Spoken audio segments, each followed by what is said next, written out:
Hello dear student, आज हम लोग डिस्कस करने वाले हैं क्लास 7 हिस्ट्री फर्स्ट चैप्टर। 7 का हिस्ट्री फर्स्ट चैप्टर को डिस्कस करने वाले हैं।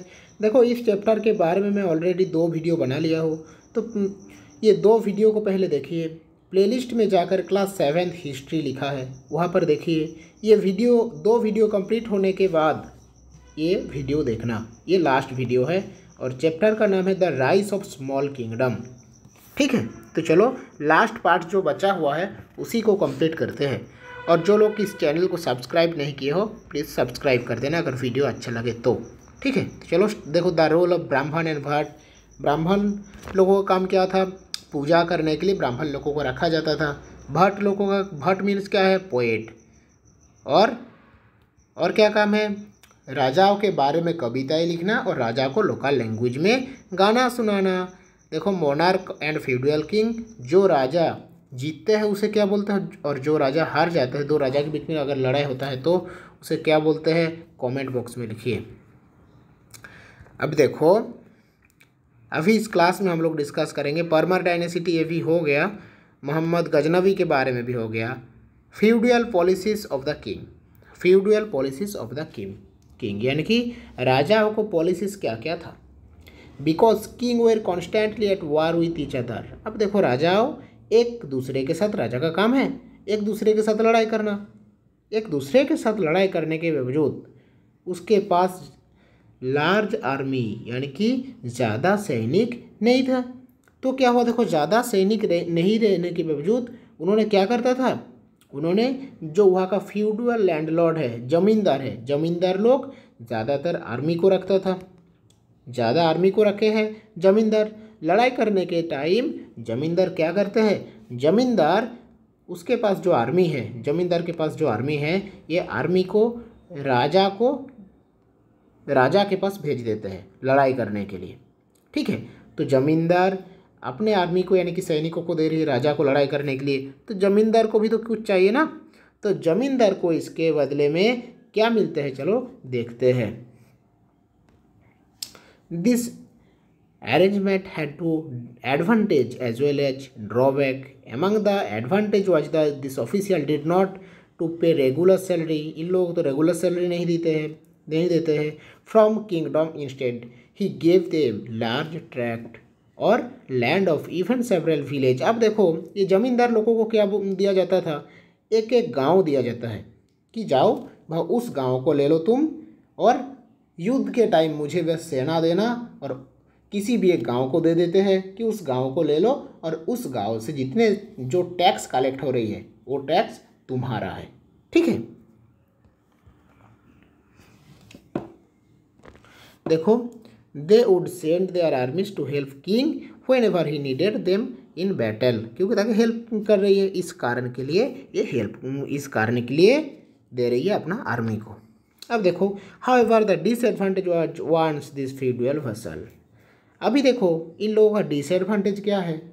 इन लोगों का डिसएडवांटेज यही है कि जो सैनिक है, सैनिक राजा के पास नहीं है, फिर भी राजा के लिए काम करना पड़ रही है।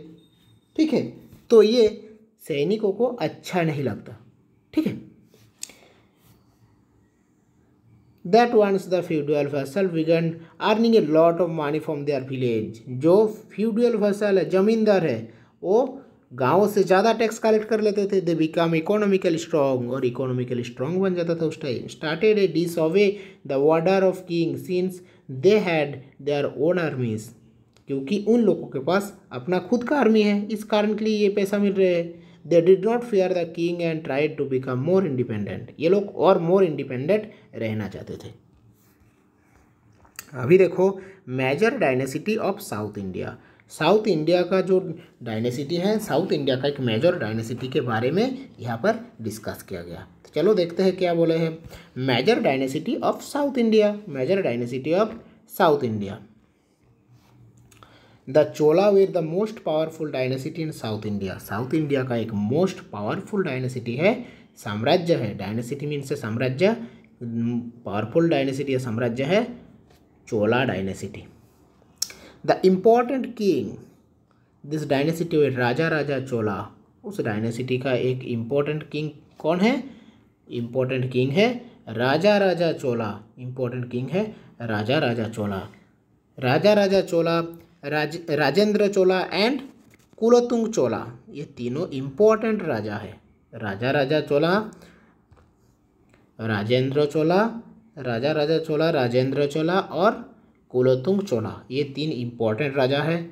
साउथ इंडिया का एक डायनेसिटी, साउथ इंडिया का एक इम्पोर्टेंट डायनेसिटी चोला डायनेसिटी। चोला डायनेसिटी का ये तीनों एक साथ राजा नहीं था, एक के बाद और एक बना, ठीक है।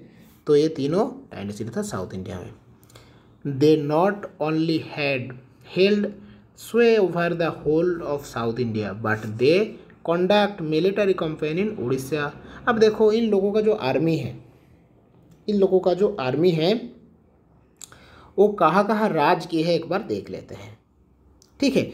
उड़ीसा, छत्तीसगढ़, ये चोला चोला, राजा राजा चोला, राजेंद्र चोला और कुलोत्तुंग चोला, ये तीनों इंपॉर्टेंट किंग है। देखो ये लोग राज किए हैं किस किस जगह में, ये लोग राज किए हैं उड़ीसा, छत्तीसगढ़, बंगाल, उड़ीसा, छत्तीसगढ़ और बंगाल में राज किए हैं। डिफीटिंग एंड प्लंडरिंग, एक इन लोगों का काम क्या है, लड़ाई करना दूसरे के साथ, लड़ाई करने के बाद लूट लेना, प्लंडरिंग यानी कि लूट लेना। And establish a vast empire, और काम क्या है, एक बड़ा सा साम्राज्य का विस्तार करना। तो देखो चोला डायनेसिटी का इम्पोर्टेंट रूलर ये तीनों है, ठीक है। इन लोगों का काम क्या था, इन लोगों का काम है दूसरे जगह में लूटपाट करना और उस जगह को दखल कर लेना, और क्या करना, ए वास्ट एम्पायर, एक बड़ा साम्राज्य का स्थापन करना, इन लोगों का ये मेन एम था, ठीक है। फिर क्या हुआ देखो, और उन लोगों ने ये उड़ीसा, छत्तीसगढ़, बंगाल ये छोड़ के दूसरे कंट्री पर भी अटैक किया। और क्या किया देखो, Sri Lanka, Indonesia, Malaysia, Maldives, a large part of Sri Lanka remain under the Chola ruler long period. अब देखो श्रीलंका, इंडोनेशिया, ये ओशियन से भी दूसरे कंट्री को भी कब्जा कर लिए है, जो आइलैंड है उसे भी कब्जा कर लिए। श्रीलंका, इंडोनेशिया, मलेशिया, मालदीव और श्रीलंका का एक बहुत बड़ा हिस्सा ये चोला ने कैप्चर कर लिया था उस टाइम। फिर देखो the Cholas were successful in war. Chola, अभी एक बात तो समझो, ये जो चोला है, ये चोला डायनेसिटी है, ये लोग क्यों हर जगह में जीत जाते हैं, पूरा इंडोनेशिया, श्रीलंका, मालदीव, बंगाल, बिहार, उड़ीसा, ये सभी जगह को कब्जा कर लिए। क्योंकि उन लोगों के पास जो आर्मी है वो देखो द चोल वो बहुत तेज है। देखो the Chola were successful in war because they had a powerful army. उन लोगों के पास पावरफुल आर्मी होने की वजह से वो लोग सक्सेसफुल हो जाता है, पावरफुल आर्मी। एंड नेवी जो सी से भी लड़ाई कर सके। तो आर्मी और नेवी होने के कारण ये लोग हर जगह में जीत जाते हैं। अब देखो उस टाइम अगर वो लोग कुछ टेम्पल बनाते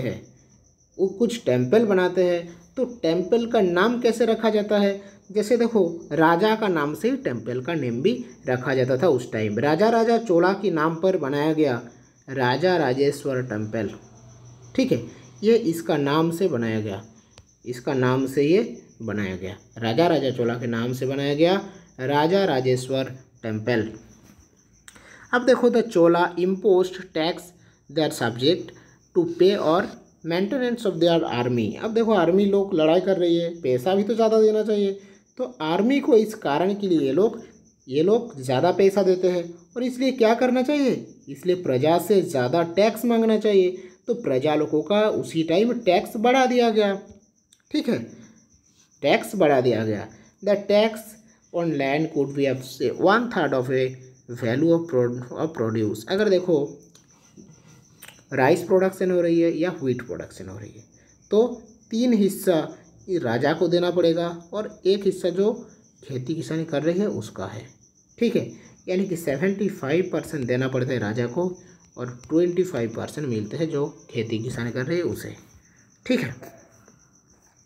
अब देखो और थोड़ा सा ही है, और वो लोग क्या क्या करते हैं देखो, when public works like building, road, tank, canal had to be constructed, village were expected to undertake the work without payment. It was during the era village administration local self government were developed. अभी देखो उन लोगों को canal बनाना है, कुछ building construct करना है, तब भी वो लोग टैक्स लेते थे ज़्यादा। ठीक है, तो ये चैप्टर कंप्लीट हो गया। अभी हम लोग नेक्स्ट वीडियोस में डिस्कस करेंगे एक्सरसाइज में जितने सारे क्वेश्चन आंसर है, ये सभी क्वेश्चन आंसर को। ठीक है, अगर वीडियो को अच्छा लगा है तो सब्सक्राइब जरूर कर लेना और एक लाइक कर देना। Thank you.